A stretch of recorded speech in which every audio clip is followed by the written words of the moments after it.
Segunda de Corintios, capítulo número 3, versículo número 18. Cuando lo encuentres, vas a gritar un amén en el nombre de Jesús. Segunda de Corintios, capítulo 3, verso 18. Si por alguna razón no tienes una Biblia, eso nunca pasa contigo, fue hoy nada más que sucedió, vas a acompañar la pantalla. Amén. Ahí está. ¿Lo tenemos? Vamos a leer. ¿Qué dice? Por tanto, nosotros todos, diga conmigo todos, mirando a cara descubierta, como en un espejo la gloria del Señor, ¿somos qué? Transformados de gloria en la misma imagen, como por el Señor el Espíritu, como por el Espíritu del Señor. Vamos a leer de nuevo. Por tanto, nosotros todos, mirando a cara descubierta como en un espejo la gloria del Señor, somos transformados de gloria en la misma imagen, como por el Espíritu del Señor. Amén. Levante las manos. Padre, en el nombre de Jesús, Señor, danos espíritu enseñable en esta mañana. Espíritu Santo, abre los ojos de nuestro entendimiento para que podamos comprender la revelación de tu palabra. Quita, Señor, de nosotros toda distracción, todo aquello que quiere robar nuestra atención, todo espíritu de orgullo. Sí, todo espíritu orgulloso, arráncalo, Señor, para que éste no impida ser mansos para recibir tu palabra. Sí, que espíritu de mansedumbre fluya y se establezca en la iglesia hoy, para que podamos recibir la palabra implantada que salva el alma, como está escrito. Espíritu Santo, habla a los hermanos que están allá en las redes sociales y a los que estamos hoy aquí en este lugar. En el nombre de Jesús, en el nombre de Jesús, háblanos, Señor. Amén, amén y amén. Tome su lugar, desocupe sus manos. Vamos a levantar un aplauso muy fuerte al Señor. Vamos, vamos, vamos, vamos, vamos, vamos. Estás en libertad. La Escritura dice que donde está el Espíritu de Dios, allí hay libertad. Puedes adorar y glorificar con libertad hoy a su nombre. Présteme mucha atención, muchísima atención, por favor, para que podamos comprender la revelación de Segunda de Corintios, capítulo 3, versículo número 18. Tenemos que estudiar su contexto. En el capítulo número 3 del libro, Pablo hace una comparación entre la ley, el ministerio de la ley y el ministerio de la gracia. Y Pablo dice que nosotros somos ministros competentes de un nuevo pacto, que nos han sido concedidas mejores promesas, que nos ha sido concedida una mejor vida y que podemos disfrutar de una mejor dispensación o periodo en Cristo Jesús, Señor nuestro. Por eso él habla del primer ministerio, que es el ministerio de Moisés, representado por la ley. Y eso nos lleva a retroceder al Antiguo Testamento. Éxodo 30, Éxodo 31, Éxodo 32, Éxodo 33. En Éxodo 34, todo ese capítulo ocurre después de uno de los momentos más trágicos para el pueblo de Israel: el pecado del becerro de oro. Mientras Moisés recibía las tablas de la ley en el monte Sinaí, la Escritura registra que el pueblo cayó en idolatría. Como consecuencia, Moisés baja con las tablas y al ver el desorden que estaba causando el pueblo al haberle dado la espalda al Señor, se enciende en ira y dice que quiebra las primeras tablas. El hecho de quebrar, o la opción de quebrar las tablas, les daba un mensaje al pueblo: el pacto había sido violado. Sin embargo, Dios, en su infinita misericordia, renueva el pacto con Israel, dice la Escritura.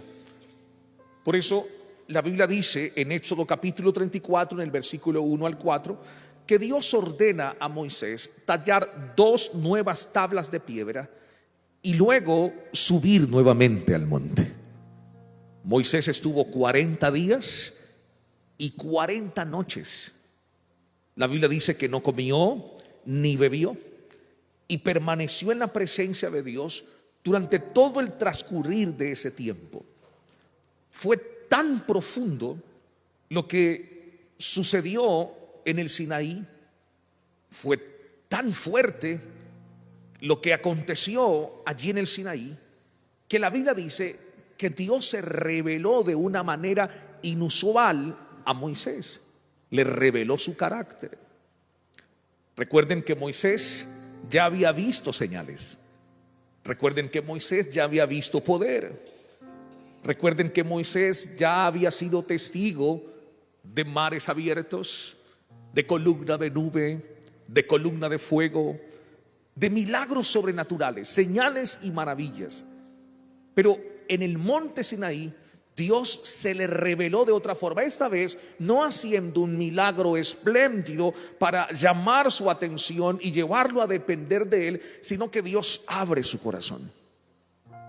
Sí, y allí reveló su esencia, revela su carácter, su naturaleza. Y Éxodo capítulo 34, en el versículo 6 dice: y pasando Jehová por delante de él, proclamó: Jehová, Jehová, fuerte y misericordioso y piadoso, tardo para la ira y grande en misericordia y verdad.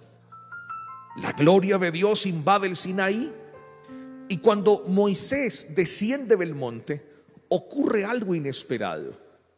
La Escritura registra que su rostro comenzó ¿a qué? A resplandecer.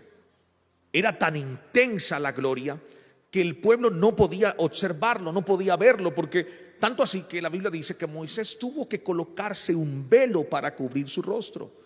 Eso está registrado en Éxodo capítulo 34, en el verso 33 al 35. Cuando acabó Moisés de hablar con ellos, puso un velo en su rostro. Cuando venía Moisés delante de Jehová para hablar con él, se quitaba el velo hasta que salía, y saliendo decía a los hijos de Israel lo que le era mandado. Y al mirar los hijos de Israel el rostro de Moisés, veían que la piel de su rostro era resplandeciente, y volvía Moisés a poner ¿qué? El velo sobre su rostro, hasta que entraba a hablar ¿con quién? Con Dios. Mientras tenía comunión con el pueblo, tenía el velo. Cuando entraba a hablar con Dios, la Biblia dice que el velo era quitado. Ahora, por favor, entienda esto. Entienda esto, porque la revelación del texto es lo último del mensaje. Pero necesito que comprenda esto. Este velo representaba y simbolizaba varias cosas. Era un mensaje no solo para el pueblo, sino también para nosotros hoy. El velo tipificaba separación. Diga conmigo, separación. O sea, el humano o el ser humano no podía acercarse libremente a la presencia santa de Dios, solo Moisés. Por eso es que la Biblia dice que el pueblo esperaba a Moisés fuera del tabernáculo de reunión, y era él quien hablaba y transmitía el mensaje del corazón de Dios al corazón del pueblo. Simplemente el pueblo estaba alrededor esperando, expectante a lo que Dios iba a decir, y Dios hablaba mediante un hombre. Dios hablaba mediante un profeta, en este caso Moisés. Así que el velo representaba separación, pero también representaba incapacidad espiritual para comprender la revelación de Dios. Recuerde que Dios llamó a Israel un pueblo de dura cerviz. Era un pueblo terco, era un pueblo difícil.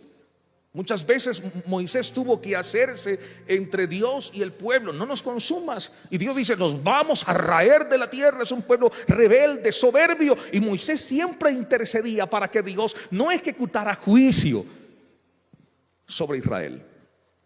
Era un pueblo muy duro. A raíz de esa dureza, el pueblo no podría o no tenía capacidad para percibir lo que Dios quería revelar a través del Sinaí.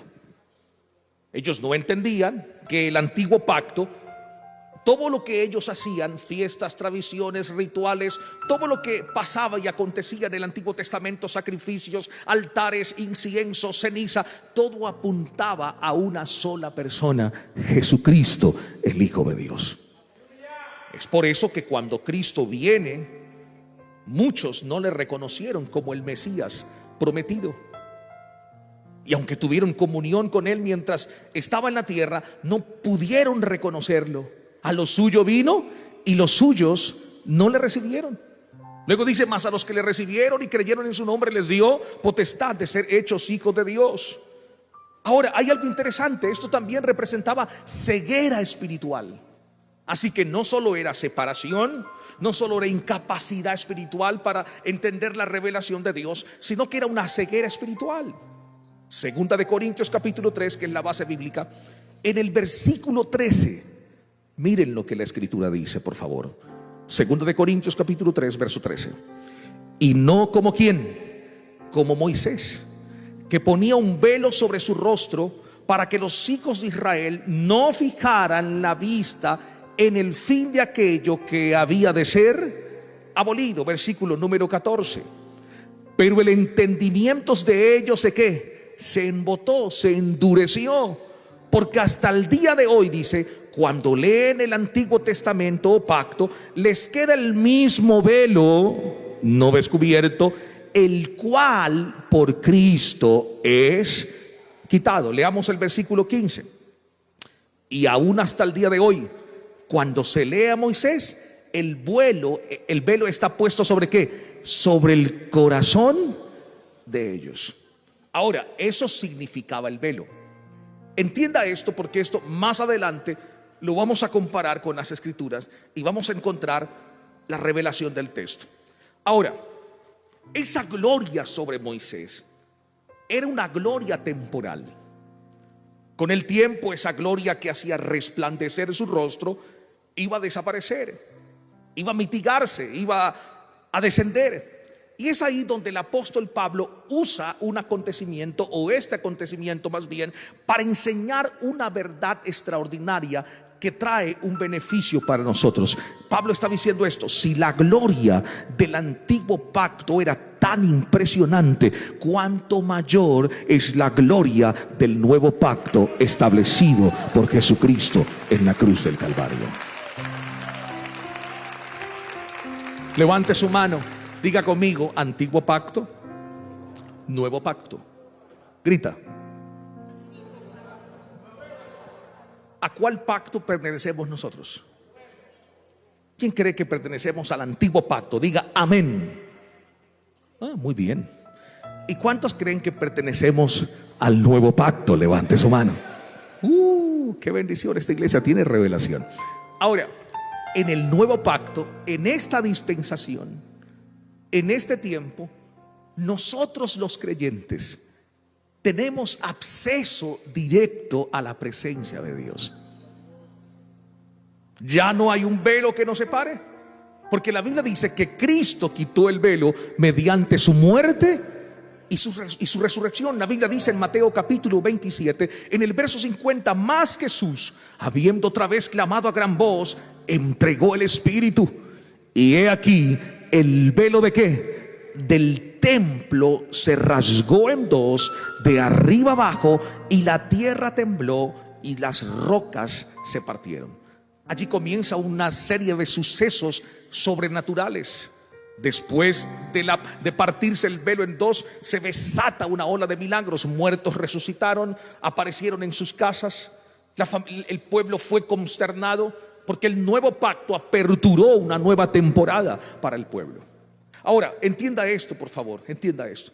Voy a calmarme un poco y le voy a explicar. Escuche, por favor, escuche esto. ¿Qué era ese velo que se rompió? Ya sabemos que representaba ceguera, incapacidad espiritual y separación.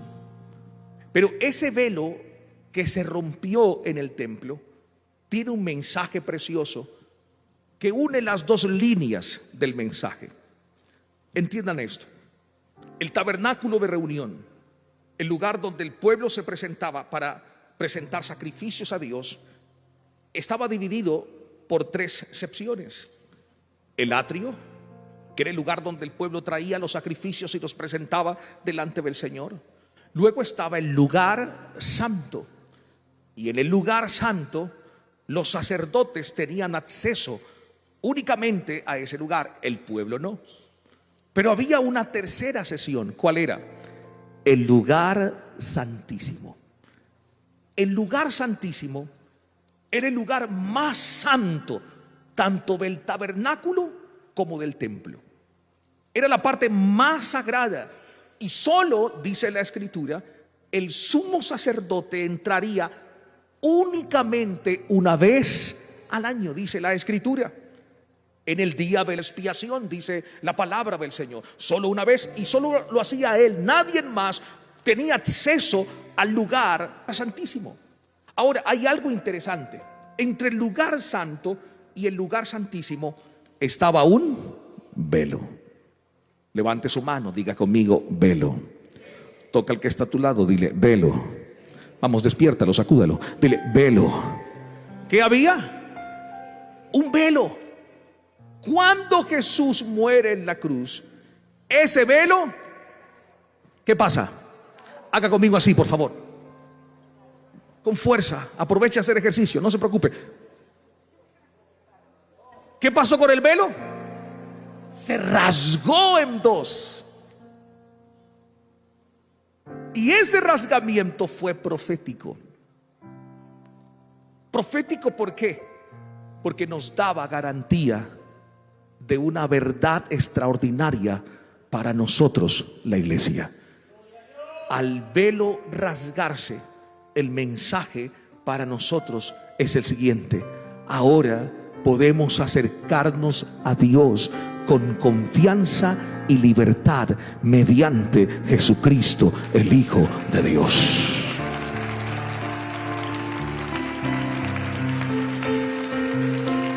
Eso lo dice la Biblia. Hebreos 10:19 dice: así que, hermanos, teniendo libertad para entrar en el lugar santísimo por la sangre de Jesucristo, por el camino nuevo y vivo que Él nos abrió a través del velo, esto es, de su carne. Eso quiere decir que nuestra comunión con Dios ya no depende de rituales. Quiere decir que nuestra comunión con Dios ya no depende de protocolos, de exigencias doctrinales. Quiere decir que nuestra comunión con Dios ya no depende de tradición, solo depende de una sola obra y suficiente: la obra consumada de Jesucristo en la cruz del Calvario. ¿Sabe qué hacía la gente para entrar al lugar santísimo? Durante siglos ofrecían animales como sacrificios por el pecado. Todos esos sacrificios apuntaban a una sola cosa: el sacrificio perfecto de ¿quién? De Cristo Jesús. Cuando Jesús dice en Mateo: consumado es, está diciendo que la obra redentora quedó completa. Ya no eran necesarios más sacrificios para obtener el perdón. ¿Usted sabe lo que estamos hablando? Por favor, dimensione por un momento. ¿Usted sabe lo que eso quiere decir para nosotros? Antiguamente existían normas, reglas, protocolos. La gente tenía prácticamente que pagar por el perdón de pecados, por la expiación de sus pecados. Compraban palomos, compraban tórtolas, compraban toros, compraban terneros en perfectas condiciones, los mejores, y había que haber un sacrificio, un derramamiento de sangre, porque sin derramamiento de sangre no podría haber expiación del pecado. Por eso el antiguo pacto Estaba lleno de normas y de tradiciones y de reglas, e imposibilitaba al hombre para tener un acceso directo a Dios. Nosotros, ustedes, todos los que estamos aquí, la iglesia, la humanidad en este tiempo no necesita de un protocolo, no necesita de un sacrificio, no necesita de reglamentos internos excesivos que generan carga e imposición sobre nosotros para acercarnos al Señor. No, el camino ya fue abierto, la puerta ya está abierta, y el Señor solo te dice: ven, entra al gozo de tu Señor, ten comunión conmigo, ten deleite conmigo. Santo es el Cordero, santo es el Cordero. Esta es la mejor bendición que usted y yo podemos recibir. Reciba la palabra: la presencia de Dios está disponible para todo creyente. ¿Alguien lo cree? Y lo más precioso es que ahora somos el templo del Espíritu Santo. ¿Puedes decirle eso a alguien? Dile: eres templo del Espíritu. Algunos parecen capilla, pero no importa, igual el Espíritu Santo sigue obrando ahí, no se preocupe. Dile al que está a tu lado eso, dile: eres templo del Espíritu Santo. Él vive en ti. Eso es hermoso. Estoy declinando a la revelación del texto. Hebreos 4:14 dice: por tanto, teniendo un gran sumo sacerdote que traspasó los cielos, Jesús, el Hijo de Dios, retengamos nuestra profesión, porque no tenemos un sumo sacerdote que no pueda compadecerse de nuestras debilidades, sino uno que fue tentado en todo según nuestra semejanza, pero sin pecado. El verso 16 es hermoso. Por favor, léanlo. Vamos juntos. Acerquémonos pues confiadamente. ¿A dónde? Al trono de la gracia. ¿Para qué? Para alcanzar misericordia y hallar gracia para el oportuno socorro. Reciba esto, por favor. Diga conmigo: confianza. Otra vez, confianza. Levante la mano los que visitan a sus papás. Usted visita a sus papás. Aquí el Espíritu Santo va a hablar. Usted todavía visita a papá. Va y visita al viejo, la vieja, pasa tiempo con ella, con él. Se toma un buen matecito, una buena frita con dulce de leche. Poderoso, ¿no? Una chocolatada, leche en polvo con cocoa. Escuche, escuche. Diga conmigo: confianza. En algún momento yo dije esto. Quiero extraerlo para introducir una verdad. ¿Quién ha visitado alguna vez su vecino? Su vecino. O usted no tiene amigos. Usted visitó un día a su vecino. Cuando usted fue a la casa de su vecino, usted abrió la refrigeradora y tomó la Coca-Cola y fue a la cocina y agarró un vaso, dejó el vaso allí, no lo lavó, lo tiró y dijo: tengo ganas de descansar, y fue y abrió la habitación principal y se acostó en la cama de su vecino. ¿Quién hizo eso? Hermano, usted merece ser expulsado de esa casa. ¿Sí o no? ¿Quién lo ha hecho alguna vez? ¿Por qué no lo harías? Vamos. ¿Por qué no lo harías?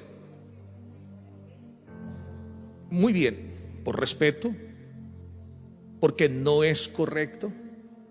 Pero diga conmigo así: no hay confianza. ¿Qué no hay? Confianza, ¿cierto? Pero cuando tú llegas a la casa de tus papás, cuando tú llegas a la casa de mamá y papá, ¿qué haces?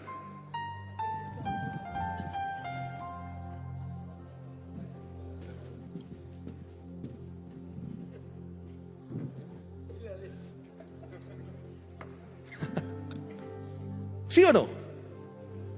Y vas y te acuestas allá en la cama de papá. ¿Quién le pasa eso? ¿Cierto que lo disfrutas? ¿Quién disfruta eso? Levante la mano, por favor. Yo disfruto eso, hermano. Cada 2, 3. Recuerdo que duré casi 7 años sin ver mis papás porque estaba fuera del país, haciendo la voluntad de Dios. Y cuando llegué, los papás son extraordinarios. Recuerdo que había pasado tanto tiempo, pero mamá sabe que me gustan las empanadas. ¿Se imaginan lo que había en casa cuando llegué? Empanadas, carne, de todo, hermano. Me dijo: hijo, todo esto es para ti, siéntate. Y me senté y comencé, sin piedad, hermano, sin misericordia, y comía y comía. Y luego dije: tengo como cansancio. Me dijo: no se preocupe, hijo, entra a mi recámara, ahí está la cama, acuéstese. Y me acosté. Y luego al levantarme había una tacita de café, precioso. ¿Sabe por qué pasa eso? Díganlo, díganlo, por favor. Póngame en el texto otra vez. Hebreos 4:16. Vamos, lean el texto. Acerquémonos pues. ¿Cómo? ¿Cómo? Grita, grita. ¿Cómo? ¿A dónde? No, usted no ha entendido nada todavía. ¿A dónde puedes acercarte confiadamente? No a la alcoba de tu papá, no a la alcoba de tu vecino. No, acércate con confianza al trono de Dios, al trono de la gracia. Tienes acceso directo. Puedes tomar todo lo que la gracia te da. Puedes acceder a los beneficios de la gracia, a su misericordia, a su oportuno socorro. Lo que es de papá es de nosotros. Lo que es del Padre es de sus hijos. Somos herederos, coherederos. La herencia de Dios nos pertenece. Recibe esta palabra. Eres heredero. Todo lo que es del Padre es tuyo. ¿Alguien está entendiendo eso? Levante la mano, diga gloria a Dios. Pero antes, para tener confianza tenía que haber sacrificio.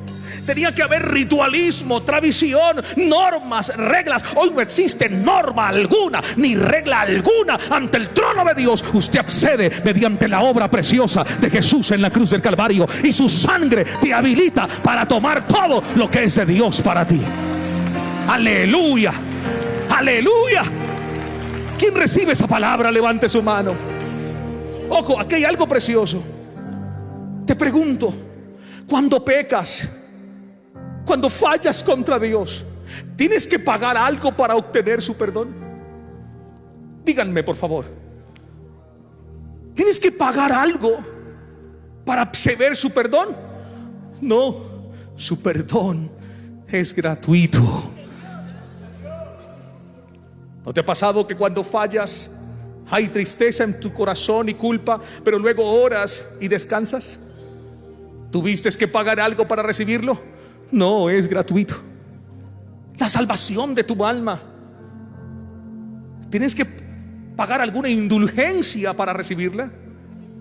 ¿Tienes que hacer alguna obra para recibirla? No, ninguna obra nuestra es suficiente, porque nuestras obras son como trapos de inmundicia. ¿Sabe cuáles eran los trapos de inmundicias en la actualidad, en la antigüedad? Mejor ni les digo, pero se los voy a decir para que entiendan. Cuando a las mujeres les llegaba su periodo menstrual, usaban trapos, y esos trapos, al ser usados, eran botados a la basura. Y dice el escritor, dice que nuestras obras son como esos trapos de inmundicia. No son suficientes para obtener salvación de Dios. Solo una obra es suficiente. Solo una obra es suficiente. La obra perfecta de Jesucristo en la cruz del Calvario, muriendo, resucitando, ascendiendo, sentado en su trono de gracia, diciendo: pagué un precio por ellos en la cruz. Ellos me pertenecen, mi sangre los compró. Mi sangre los compró. Recibe esto. Diga conmigo: puedo acercarme confiadamente al trono de la gracia. ¿Quién lo cree? Levante su mano, diga gloria a Dios. Y aquí es donde desembocamos al texto. Terminamos en la base bíblica. Segunda de Corintios 3:18. Pongan el texto y vamos a leerlo en pantalla. Escuchen lo que dice. Segunda de Corintios 3:18. ¿Qué dice? Por tanto, nosotros todos. No dice los sacerdotes, no dice los profetas, no dice algunos, dice todos. Mirando a cara, el velo fue ¿qué? Roto, fue quitado por Jesús en la cruz. O sea que tenemos libertad para acercarnos a Dios. Ya no hay separación, ya no hay distancia, ya no hay condenación. Tenemos acceso directo al Padre. Como en un espejo, la gloria de ¿quién? La gloria del Señor. Levante su mano, diga conmigo: mirando. Otra vez, mirando. Esa palabra mirando significa contemplar. Contemplar y reflejar.